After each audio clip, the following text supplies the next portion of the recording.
નમસ્કાર વિદ્યાર્થી મિત્રો, ધોરણ 12 અર્થશાસ્ત્ર વિષયમાં પ્રકરણ 5 ગરીબી, જેમાં આજે આપણે એક નવા ક્વેશ્ચનની શરૂઆત કરવી છે. ભારતમાં ગરીબી ઘટાડવાના ઉપાયો ચર્ચો. 3 અથવા 5 ગુણમાં પૂછાય એવો આ ક્વેશ્ચન. અગાઉ આપણે ભારતમાં ગરીબી માટેના જવાબદાર કારણો જોઈ ગયા, જેમાં ગરીબી માટેના ઐતિહાસિક કારણો, ગ્રામીણ ગરીબી માટેના જવાબદાર કારણો, ગરીબી માટેના જવાબદાર આર્થિક કારણો, ગરીબી માટેના જવાબદાર સામાજિક કારણો અને ગરીબી માટેના જવાબદાર અન્ય કારણો, એના વિશેની ચર્ચા કરી. હવે આપણે આજે ભારતમાં ગરીબી ઘટાડવા માટેના ઉપાયો ચર્ચો આ ક્વેશ્ચન વિશે વાત કરવી છે. જોઈએ, સમજીએ. આયોજન કાળ દરમિયાન ભારતમાં ગરીબી ઘટાડવા માટે આ મુજબ ઉપાયો અમલમાં મૂકવામાં આવ્યા છે. આયોજન કાળ એટલે શું? તો કે ભારતમાં 1951 થી પ્રથમ પંચવર્ષીય યોજનાના સ્વરૂપમાં આયોજન અમલમાં આવ્યું. ત્યારથી લઈને અત્યાર સુધીમાં ઘણી બધી પંચવર્ષીય યોજનાઓ અમલમાં આવી. એટલે જ યાદ રાખજો, 1951 થી લઈ અને અત્યાર સુધીનો સમયગાળો એટલે આયોજન કાળ. આ આયોજન કાળ દરમિયાન ગરીબી ઘટાડવા માટે જે ઉપાયો હાથ ધરવામાં આવ્યા એ આ મુજબના છે. 6 મુદ્દાઓ છે. ગરીબી ઘટાડવા માટેના જે ઉપાયો છે એ 6 મુદ્દાઓ છે. આ 6 મુદ્દાને સરળતાથી યાદ રાખવા માટે આપણે એક સૂત્ર બનાવ્યું છે, અયોગ્ય માનવ વ્યાજ નાખે, કે જ્યાં અ ઉપરથી અસંગઠિત ક્ષેત્રનો વિકાસ, યોગ્ય ઉપરથી યોગ્ય કર નીતિનો ઉપયોગ, માનવ ઉપરથી માનવ મૂડીરોકાણમાં વધારો, વ્યાજ ઉપરથી વ્યાજબી કિંમતે વસ્તુઓ અને સેવાઓ, ના ઉપરથી નાના પાયાના ઉદ્યોગોનો વિકાસ અને ખે ઉપરથી ખેતી ક્ષેત્રે શ્રમિકોની ઉત્પાદકતા વધારવી. આ 6 મુદ્દાઓ સરળતાથી યાદ રહીએ એ માટે આપણે આ સૂત્ર બનાવ્યું છે, અયોગ્ય માનવ વ્યાજ નાખે, જેમાં આપણે આજે સૌથી પહેલો મુદ્દો અસંગઠિત ક્ષેત્રોનો વિકાસ એના વિશેની ચર્ચા કરીએ. જોઈએ, પહેલા તો એ જો કે અસંગઠિત ક્ષેત્રના કામદારોમાં કોનો સમાવેશ થાય? તો કે શાકભાજી વેચનારાઓ, બાંધકામ ક્ષેત્રના મજૂરો, હાથ લારી ચલાવનારાઓ તેમજ ખેત મજૂરો. આ એવા કામદારો છે જેનો સમાવેશ અસંગઠિત ક્ષેત્રના કામદારોમાં થાય છે. આ એવા કામદારો છે જેની વર્ષોથી આર્થિક સ્થિતિ નબળી છે. આવા કામદારોનું કોઈ સંગઠન નથી. આવા કામદારો પોતપોતાની રીતે છૂટાછવાયા કામ કરતા હોય છે અને આવા કામદારોના જે વેતન છે એ પણ બહુ નીચા હોય છે. આવા કામદારોને જે આર્થિક સહાય મળે છે એ પણ બહુ નીચી છે.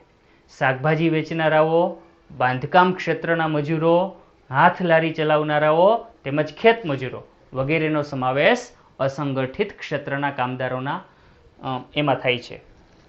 એક માર્કમાં એવો ક્વેશ્ચન પૂછાય કે અસંગઠિત ક્ષેત્રના કામદારોમાં કોનો સમાવેશ થાય છે? તો આપણે આ પ્રમાણે નામ લખવાના થાય કે જેની આર્થિક સ્થિતિ ભારતમાં વર્ષોથી નબળી છે.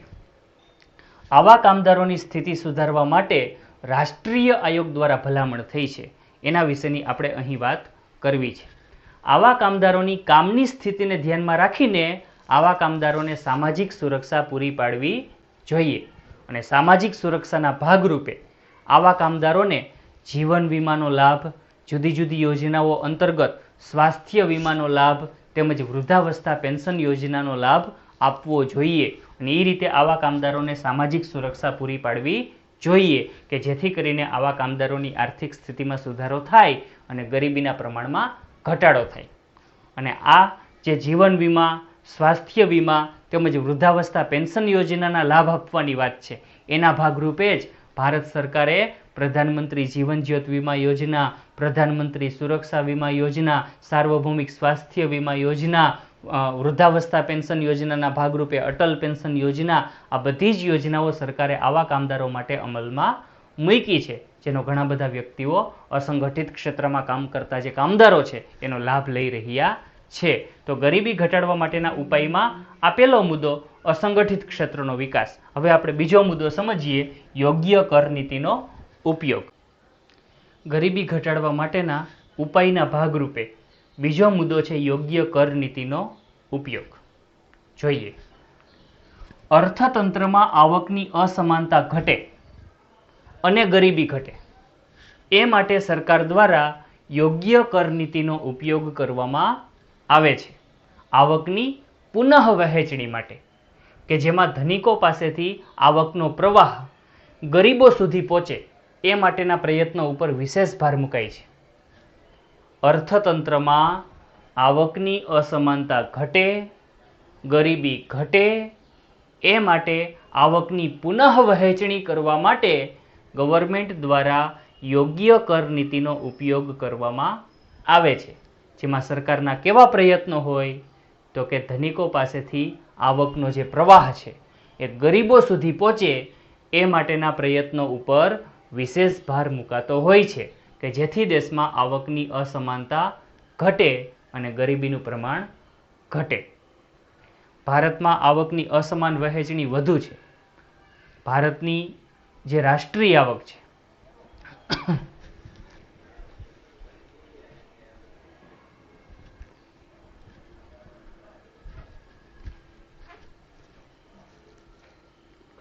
ગરીબી ઘટાડવાના ભાગરૂપે હવે આપણે બીજો મુદ્દો યોગ્ય કર નીતિનો ઉપયોગ, આ મુદ્દા વિશેની ચર્ચા કરીએ. જો ભારતીય અર્થતંત્રમાં આવકની અસમાનતા વધુ છે, ગરીબી વધુ છે. બધાને ખ્યાલ છે કે ભારતની આવકમાં જે વધારો થાય છે એના મોટા લાભો કોણ લઈ જાય છે તો કે ટોચના ધનિકો, જ્યારે તળિયાના ગરીબ લોકો સુધી આવક વૃદ્ધિના લાભો પહોંચતા નથી, એટલે તળિયાના ગરીબ લોકોની સ્થિતિમાં ખાસ સુધારો થતો નથી. આ સ્થિતિમાં સુધારો કરવો હોય તો દેશમાં આવકની અસમાન વહેંચણી ઘટાડવી પડે, અને એ માટે આવકની પુનઃ વહેંચણી કરવી પડે, અને એ માટે ગવર્મેન્ટ યોગ્ય કર નીતિનો ઉપયોગ કરે છે. દેશમાં આવકની અસમાનતા ઘટાડવા, ગરીબી ઘટાડવા, આવકની પુનઃ વહેંચણી કરવા માટે યોગ્ય કર નીતિનો ઉપયોગ સરકાર દ્વારા થાય છે, કે જેમાં આવકનો પ્રવાહ ધનિકો પાસેથી ગરીબો સુધી પહોંચે એ માટેના પ્રયત્નો ઉપર વિશેષ ભાર મુકાતો હોય છે. અહીંયા સરકાર કઈ રીતે કર નીતિ ઉપયોગમાં લે છે એના વિશેની વાત કરીએ. ધનિક લોકો, બધાને ખ્યાલ છે કે ધનિક લોકો પુષ્કળ ઇન્કમ કમાય છે, પુષ્કળ આવક મેળવે છે, એટલે ધનિક લોકો વધુ કર ભરવા માટેની ક્ષમતા ધરાવે છે, એટલે જ સરકાર ધનિકો પાસેથી મોટી માત્રામાં કર વસૂલે છે. સરકાર ધનિક લોકો પાસેથી વધુ માત્રામાં કર વસૂલે છે, અને એ રીતે સરકાર ઘણી બધી ઇન્કમ પ્રાપ્ત કરે છે. અને ધનિકો પાસેથી ટેક્સના રૂપમાં જે ઇન્કમ સરકારે પ્રાપ્ત કરી હોય એ જ ઇન્કમમાંથી સરકાર ગરીબો માટે વિવિધ યોજનાઓ અમલમાં મૂકે છે, અને યોજનાઓના ભાગરૂપે સરકાર ગરીબોને આર્થિક સહાય આપે છે. એ રીતે ધનિકો પાસેથી આવકનો પ્રવાહ ગરીબો સુધી પહોંચે એ માટેના સરકાર પ્રયત્નો કરે છે, અને ગરીબ લોકો કે જે ઓછી આવક ધરાવે છે, કર ભરવાની ક્ષમતા ધરાવતા નથી, એટલે જ સરકારે ગરીબ લોકોને ટેક્સમાં, કરમાં ઘણી બધી રાહતો આપેલી છે. આ રીતની સરકારની કર નીતિ હોય છે કે ધનિકો પાસેથી વધુને વધુ કર વસૂલો, અને કરની જે ઇન્કમ પ્રાપ્ત થાય એ ઇન્કમ ગરીબોની યોજનાઓના ભાગરૂપે ખર્ચો, કે જેથી કરીને આવકનો પ્રવાહ ધનિકો પાસેથી ગરીબો સુધી પહોંચે, કે જેથી દેશમાં આવકની અસમાન વહેંચણી ઓછી થાય, ગરીબોની ગરીબી દૂર થાય. એના પ્રયાસોના ભાગરૂપે જ આ ઉપાય અમલમાં મુકાયેલો છે. ઓકે, ત્રીજો મુદ્દો માનવ મૂડીરોકાણમાં વધારો, એના વિશે હવે આપણે ચર્ચા કરીએ. જો અમેરિકા, જાપાન જેવા જે વિકસિત દેશો છે, આવા દેશો માનવીના સર્વાંગી વિકાસ માટે શિક્ષણ, આરોગ્ય અને કૌશલ્ય વિકાસ પાછળ પુષ્કળ માત્રામાં મૂડીરોકાણ કરે છે. શિક્ષણ માનવીના માનસિક વિકાસ માટે ખૂબ અગત્યનું છે.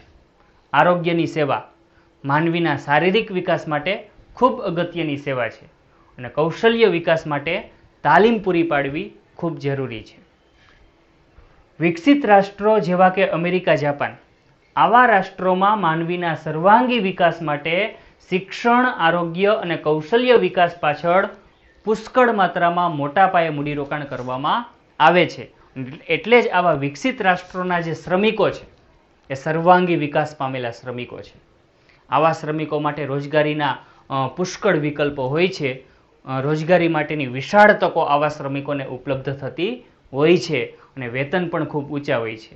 એટલે જ આવા વિકસિત દેશોમાં સર્વાંગી વિકાસ પામેલા શ્રમિકો હોવાથી, શિક્ષિત, તંદુરસ્ત અને કૌશલ્ય વિકાસવાળા શ્રમિકો હોવાથી જ વિકસિત દેશોમાં ગરીબી અને બેરોજગારીનું પ્રમાણ ખૂબ નીચું છે. અને એટલે જ ભારત જેવા વિકાસમાન દેશોમાં પણ આવા મૂડીરોકાણો વધારવા જોઈએ. શ્રમિકોના માનસિક વિકાસ માટે, શ્રમિકોના શારીરિક વિકાસ માટે, શ્રમિકોના કૌશલ્ય વિકાસ માટે ભારત સરકારે પણ શ્રમિકો પાછળના મૂડીરોકાણો વધારવા જોઈએ, માનવ મૂડીરોકાણ વધારવા જોઈએ. માનવીના સર્વાંગી વિકાસ માટે શિક્ષણ પાછળ, આરોગ્ય પાછળ, કૌશલ્ય વિકાસ પાછળ જે મૂડીરોકાણો કરવામાં આવે છે એને આપણે માનવ મૂડીરોકાણ તરીકે ઓળખશું. જે વિકસિત દેશોમાં વધુ માત્રામાં થાય છે એની સામે ભારત જેવા વિકાસમાન દેશોમાં માનવ મૂડીરોકાણ ખૂબ નીચા હોય છે. યાદ રાખજો, સમાજમાં શિક્ષણનું ઊંચું સ્તર રોજગારીના વિસ્તૃત વિકલ્પો પૂરા પાડે છે.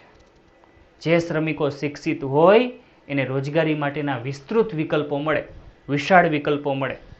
એટલું જ નહીં, શ્રમિકોમાં કૌશલ્ય વિકાસથી એની ઉત્પાદકતામાં વધારો થાય, વધુ માત્રામાં ઉત્પાદન કરી શકે. જે શ્રમિક કૌશલ્ય વિકાસવાળો હોય એ વધુ માત્રામાં ઉત્પાદન કરી શકે છે અને ઊંચા વેતન પ્રાપ્ત કરી શકે છે. પણ યાદ રાખજો, આના માટે કામદારોમાં શિક્ષણ વધે, કામદારોમાં તાલીમ વધે, એ માટેના પ્રયત્નો થવા જરૂરી છે અને એ માટે ગવર્મેન્ટે મૂડીરોકાણો વધારવા પડે અને આ માટેના પ્રયત્નો સરકારે કર્યા છે.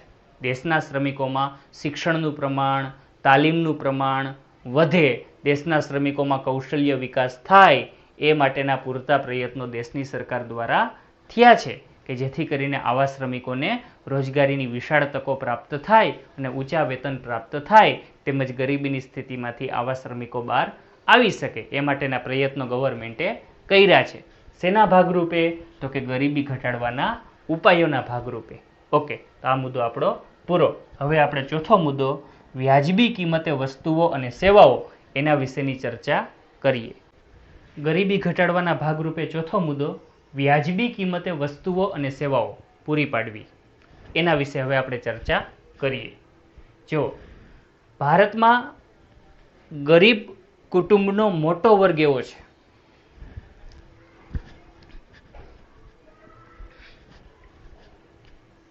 ગરીબી ઘટાડવાના ભાગરૂપે ચોથો મુદ્દો, વ્યાજબી કિંમતે વસ્તુઓ અને સેવાઓ પૂરી પાડવી, એના વિશેની હવે આપણે ચર્ચા કરીએ. ભારતમાં મોટો ગરીબ વર્ગ એવો છે જે આર્થિક રીતે ખૂબ નબળો છે.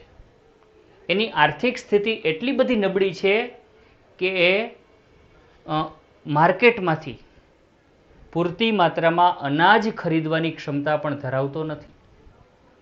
જો ભારતમાં અનાજની અછત નથી. 1966 થી લઈ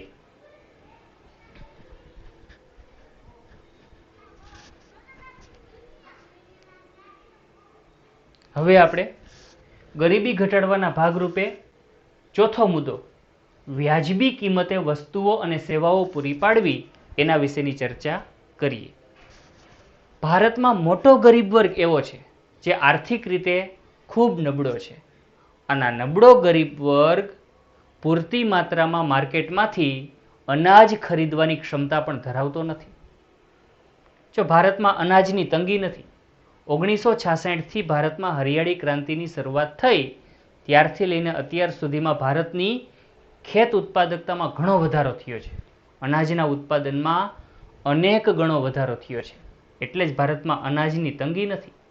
પણ ભારતના મોટાભાગના વર્ગની, ગરીબ વર્ગની આર્થિક સ્થિતિ એટલી બધી નબળી છે, ખરીદ શક્તિ એટલી બધી નીચી છે કે એ માર્કેટ પ્રાઇઝમાં અનાજની ખરીદી કરવા સક્ષમ નથી. અને એટલે જ ભારતમાં ભૂખમરો વધુ છે. ઘણા બધા લોકો પૂરતી માત્રામાં અનાજ ન મળવાથી કુપોષણનો ભોગ બને છે, અલ્પ પોષણનો ભોગ બને છે અને ગરીબીની સ્થિતિમાંથી બહાર આવી શકતા નથી. આ સ્થિતિમાં સુધારો કરવા માટે સરકાર દ્વારા વિશેષ પ્રયત્નો થયા છે. એના વિશેની આપણે વાત કરીએ. ગરીબ કુટુંબોને પૂરતો પોષણક્ષમ આહાર પ્રાપ્ત થાય. ગરીબ કુટુંબોને ખાદ્ય સુરક્ષા પ્રાપ્ત થાય, એટલે કે ફૂડ સિક્યુરિટી. એ માટે રાહત દરે ખાદ્ય પદાર્થો ગરીબોને પૂરા પાડવા જોઈએ કે જેથી કરીને ગરીબીમાં પ્રત્યક્ષ રીતે ઘટાડો કરી શકાય, સીધી જ રીતે ગરીબીમાં ઘટાડો કરી શકાય. એ માટેના પ્રયત્નો થવા જોઈએ. અને આ માટે ભારત સરકારે શું કર્યું છે તો કે જાહેર વિતરણ વ્યવસ્થા અમલમાં મૂકી છે 1982 થી. કયા વર્ષથી ભારતમાં જાહેર વિતરણ વ્યવસ્થા અમલમાં આવી છે? 1982ના વર્ષથી, જેનું ઇંગ્લિશ નામ છે PDS, પબ્લિક ડિસ્ટ્રીબ્યુશન સિસ્ટમ. આ જાહેર વિતરણ વ્યવસ્થા હેઠળ જ દેશમાં 4 લાખ જેટલી સસ્તા અનાજની દુકાનો ઓપન કરવામાં આવી છે. સસ્તા અનાજની દુકાનો ખોલવામાં આવી છે અને આ સસ્તા અનાજની દુકાનોના માધ્યમથી જ ગરીબોને સસ્તા દરે રાહત ભાવે અનાજ, કઠોળ તેમજ જીવન જરૂરિયાતની અન્ય ચીજવસ્તુઓ પૂરી પાડવામાં આવે છે. આ માટેના ગવર્મેન્ટે પ્રયાસો કર્યા છે કે જેથી કરીને ગરીબ લોકોને ફૂડ સિક્યુરિટી પ્રાપ્ત થાય, નીચા ભાવે અનાજ ખરીદી શકાય.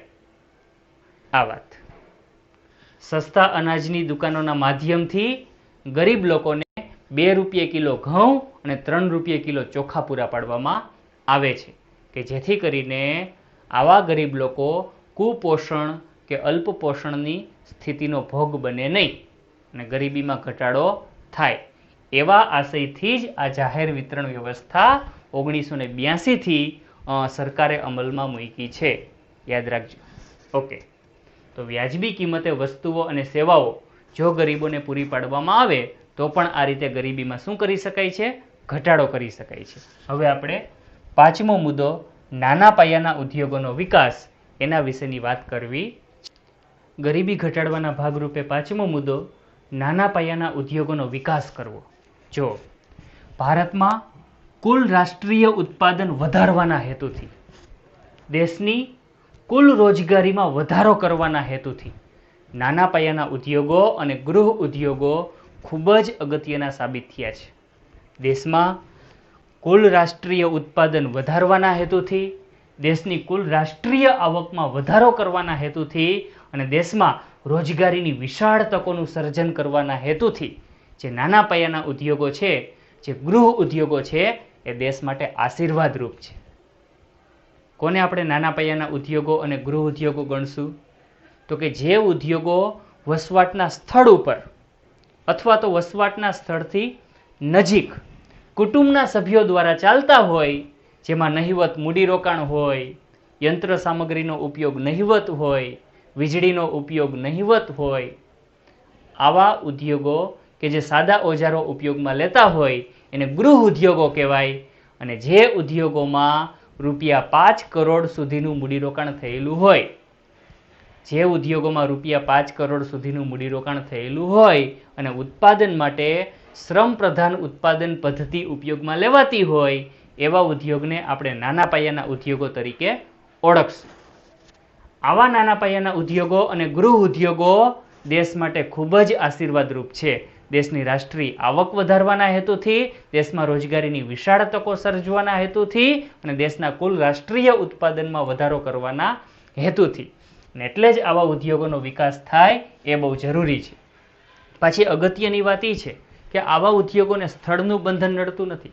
આવા ઉદ્યોગો શહેરમાં સ્થાપી શકાય, ગામડાઓમાં સ્થાપી શકાય, પછાત વિસ્તારોમાં પણ આવા નાના પાયાના અને ગૃહ ઉદ્યોગો સ્થાપી શકાય છે. બસ એક વીજળીની, પાણીની સુવિધા જોઈએ અને પાકા રસ્તાઓ જોઈએ. આવા કોઈ પણ વિસ્તારમાં નાના પાયાના અને ગૃહ ઉદ્યોગો સરળતાથી સ્થાપી શકાય છે. એટલે જો આવા ઉદ્યોગોના વિકાસ બાબતે સરકાર વિશેષ માત્રામાં પ્રોત્સાહન આપે તો પછાત વિસ્તારોમાં પણ, ગ્રામીણ વિસ્તારોમાં પણ આવા નાના પાયાના ઉદ્યોગો અને ગૃહ ઉદ્યોગો વિકાસ પામી શકે છે. વિશાળ માત્રામાં રોજગારીની તકોનું સર્જન થઈ શકે છે. ઘણા બધા બેરોજગાર લોકોને રોજગારી મળી શકે છે અને ઘણા બધા લોકોની આવકમાં વધારો થઈ શકે છે અને તો મોટા પાયે ગરીબી નાબૂદ થઈ શકે. એટલે જ સરકારે આ માટે વિશેષ પ્રયત્નો કર્યા છે કે નાના પાયાના ઉદ્યોગોના વિકાસને અને ગૃહ ઉદ્યોગોના વિકાસને વિશેષ પ્રોત્સાહન આપવું કે જેથી ગરીબીના પ્રમાણમાં ઘટાડો કરી શકાય, રોજગારીની વિશાળ તકો સર્જી શકાય, દેશની રાષ્ટ્રીય આવક વધારી શકાય અને દેશના કુલ રાષ્ટ્રીય ઉત્પાદનમાં પણ વધારો કરી શકાય. એ માટે આવા ઉદ્યોગોના વિકાસ બાબતે સરકારે પ્રયત્નો કર્યા છે, જે ગરીબી ઘટાડવાના ભાગરૂપે એક પ્રયત્ન છે. આ વાત. હવે આપણે છેલ્લો મુદ્દો, ખેતી ક્ષેત્રે શ્રમિકોની ઉત્પાદકતા વધારવી, એના વિશેની ચર્ચા કરવી છે. ગરીબી ઘટાડવાના ઉપાયોના ભાગરૂપે છઠ્ઠો મુદ્દો, છેલ્લો મુદ્દો, ખેતી ક્ષેત્રે શ્રમિકોની ઉત્પાદકતા વધારવી, એના વિશે હવે આપણે વાત કરીએ. જો ખેતી ક્ષેત્રે શ્રમિકોની ઉત્પાદકતા વધારવા માટેના પ્રયત્નો થાય, ખેતી ક્ષેત્રે શ્રમિકોની ઉત્પાદકતા વધે એ માટેના પ્રયત્નો ઉપર જો ભાર આપવામાં આવે તો ચોક્કસપણે શ્રમિકોની આવક વધે અને ગરીબીમાં ઘટાડો થઈ શકે. શ્રમિક દીઠ ઉત્પાદકતા એટલે શું? તો કે સરેરાશ એક શ્રમિક દીઠ ખેતી ક્ષેત્રે થતું ઉત્પાદન, એને આપણે શ્રમિક દીઠ ઉત્પાદકતા કહેશું, જે વિકસિત દેશોની તુલનામાં ભારતમાં ખૂબ નીચી છે અને એટલે જ ભારતના ખેતી ક્ષેત્રે કામ કરતા શ્રમિકોની ઉત્પાદકતા નીચી હોવાથી આવા શ્રમિકોની આવક પણ નીચી રહે છે અને પરિણામે આવા શ્રમિકો ગરીબીની સ્થિતિમાંથી બહાર આવી શકતા નથી. એટલે જ આવા શ્રમિકોની ઉત્પાદકતામાં વધારો થાય એ ખૂબ જરૂરી છે, તો જ આવા શ્રમિકોની આવક વધશે અને આવા શ્રમિકો ગરીબીની સ્થિતિમાંથી બહાર આવી શકશે. આ માટે સરકાર દ્વારા વિશેષ પ્રયાસો થયા છે. કેવા પ્રયાસો? એના વિશેની હવે આપણે વાત કરીએ. જો આ માટે ખેડૂતોને જાહેર કાર્યક્રમો દ્વારા દેશમાં વિવિધ પ્રકારના ખેતી માટેના જાહેર કાર્યક્રમો યોજાય છે. કૃષિ મેળાઓના આયોજન થાય છે, જેમાં ખેડૂતોને ખેતી માટેની ખૂબ જ અગત્યની ઇન્ફોર્મેશન આપવામાં આવે છે. તો આવા જાહેર કાર્યક્રમો દ્વારા ખેડૂતોને કેવી કેવી ઇન્ફોર્મેશન અપાય છે એના વિશેની આપણે વાત કરીએ. સુધારેલી ટેકનોલોજી, ખેતી ક્ષેત્રે અદ્યતન કહી શકાય એવી ટેકનોલોજી, એના વિશેની ખેડૂતોને ઇન્ફોર્મેશન આપવામાં આવે છે. ખેડૂતોને પૂરતા પ્રમાણમાં અને સસ્તા દરે કૃષિ નિપજકો પ્રાપ્ત થાય એ માટેના પ્રયત્નો પણ સરકાર દ્વારા થયા છે. કૃષિ નિપજકો એટલે શું? તો કે કૃષિ ક્ષેત્રે ઉત્પાદન વધારવા માટે ખૂબ જ અગત્યની કહી શકાય એવી સામગ્રીઓ, એને આપણે કૃષિ નિપજકો કહેશું. ખેતી ક્ષેત્રે વધુ માત્રામાં ઉત્પાદન મેળવી શકાય એ માટે સહાયરૂપ તમામ સાધનો એટલે કૃષિ નિપજકો. એમાં સુધારેલ બિયારણ આવી જાય, રાસાયણિક ખાતર આવી જાય, જંતુનાશક દવા, સિંચાઈ માટેની વિવિધ પદ્ધતિ તેમજ આધુનિક યંત્રો, આ બધું જ કૃષિ નિપજકો છે. યાદ રાખજો, આવા કૃષિ નિપજકો ખેડૂતોને સસ્તા દરે પ્રાપ્ત થવા જોઈએ અને પૂરતી માત્રામાં પ્રાપ્ત થવા જોઈએ, તો જ ખેડૂતો વૈજ્ઞાનિક ઢબે વ્યવસ્થિત ખેતી કરી શકે અને કૃષિ ઉત્પાદનમાં વધારો મેળવી શકે. એટલે જ ખેડૂતોને આવા કૃષિ નિપજકો પૂરતા પ્રમાણમાં અને સસ્તા દરે પ્રાપ્ત થાય એ માટેના પણ સરકારે પ્રયત્નો કર્યા છે. ખેતી માટે જે સુધારેલી માળખાકીય સેવાઓ છે એના વિશેની પણ ખેડૂતોને હરહંમેશ ઇન્ફોર્મેશન અપાઈ છે, જેમાં ખેતી માટે વીજળીની સુવિધા પૂરી પાડવાની વાત, સિંચાઈ માટેની વિવિધ સુવિધાઓ સરકાર દ્વારા જે ઊભી કરવામાં આવી છે એના માટેની વાત, ખેડૂતો માટેની જે વિવિધ યોજનાઓ છે એના માટેની વાત, આ બધી જ ઇન્ફોર્મેશન ખેડૂતોને પૂરી પડાય છે. તેમજ ઉત્પાદન માટે પૂરતા ભાવ મળે અને પૂરતું બજાર મળે એ માટેની ઇન્ફોર્મેશન પણ સરકાર ખેડૂતોને પૂરી પાડે છે. બધાને ખ્યાલ છે કે ખેડૂતો પોતાનું કૃષિ ઉત્પાદન વ્યવસ્થિત રીતે વેચી શકે અને પૂરતી માત્રામાં ભાવ મેળવી શકે એ માટે શહેરી વિસ્તારમાં માર્કેટિંગ યાર્ડ રચવામાં આવી છે. ખેતીવાડી ઉત્પન્ન બજાર સમિતિ, માર્કેટિંગ યાર્ડ, કે જે નિયંત્રિત બજારો છે, કે જ્યાં ખેડૂતો પોતાનું કૃષિ ઉત્પાદન હરાજીમાં મૂકી શકે છે અને પૂરતા ભાવ મેળવી શકે છે. અને એટલું જ નહીં, સરકાર દ્વારા હર હંમેશ ખેડૂતો પાસેથી ટેકાના ભાવે અનાજ અને કઠોળ પણ ખરીદવામાં આવે છે, રોકડિયા પાકો પણ ખરીદવામાં આવે છે. તો આ માટેના પ્રયત્નો સરકાર કરે છે કે જેથી ખેડૂતોને પૂરતા ભાવો પ્રાપ્ત થાય અને પૂરતું બજાર પ્રાપ્ત થાય. તો એ માટેની ઇન્ફોર્મેશન પણ સરકાર ખેડૂતોને પૂરી પાડે છે. એટલું જ નહીં, કૃષિ ક્ષેત્રે જે નવા નવા સંશોધન થાય છે એની માહિતી પહોંચાડવા માટેના પ્રયત્નો પણ સરકાર દ્વારા થયેલા છે. એટલું જ નહીં, જે નાના ખેડૂતો છે, જે સીમાંત ખેડૂતો છે, આવા ખેડૂતોને ખેતી માટે બારેમાસ પાણી માટેની વ્યવસ્થા મળી રહે, આવા ખેડૂતોને ખેતી ક્ષેત્રે મૂડીરોકાણ વધારવા માટે પૂરતી માત્રામાં ધિરાણ મળી રહે, ઓછા વ્યાજનું ધિરાણ મળી રહે એ માટેની પણ વ્યવસ્થા ઊભી કરવા માટેની ભલામણ કરવામાં આવી છે અને સરકાર દ્વારા એ માટેના પ્રયત્નો થાય છે. ટૂંકમાં આ બધા જ પ્રયત્નો શેના માટેના છે? તો કે ખેતી ક્ષેત્રે ઉત્પાદન વધવું જોઈએ, શ્રમિક દીઠ ઉત્પાદકતા વધવી જોઈએ કે જેથી કરીને ખેતી ક્ષેત્રે કામ કરતા શ્રમિકોની આવક વધી શકે અને ગરીબીની સ્થિતિમાંથી બહાર આવી શકાય. એ માટેના પ્રયાસોના ભાગરૂપે આ બધું છે. તો અહીં આપણે ગરીબી ઘટાડવા માટેના જે કુલ 6 ઉપાય છે એ 6 ઉપાયની સમજૂતી પૂરી કરીએ.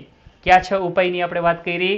તો કે અસંગઠિત ક્ષેત્રોનો વિકાસ, યોગ્ય કર નીતિનો ઉપયોગ, માનવ મૂડીરોકાણમાં વધારો, વ્યાજબી કિંમતે વસ્તુઓ અને સેવાઓ, નાના પાયાના ઉદ્યોગોનો વિકાસ અને ખેતી ક્ષેત્રે શ્રમિકોની ઉત્પાદકતા વધારવી. આ 6 મુદ્દાઓને સરળતાથી યાદ રાખવા માટેનું સૂત્ર છે અયોગ્ય માનવ વ્યાજ નાખે. એના ઉપરથી આપણે આ બધા મુદ્દા યાદ રાખશું અને મુદ્દાને અનુરૂપ આપણે બધામાં સમજૂતી લખશું. ઓકે, તો અહીં આપણો આ ક્વેશ્ચન પૂરો થાય છે.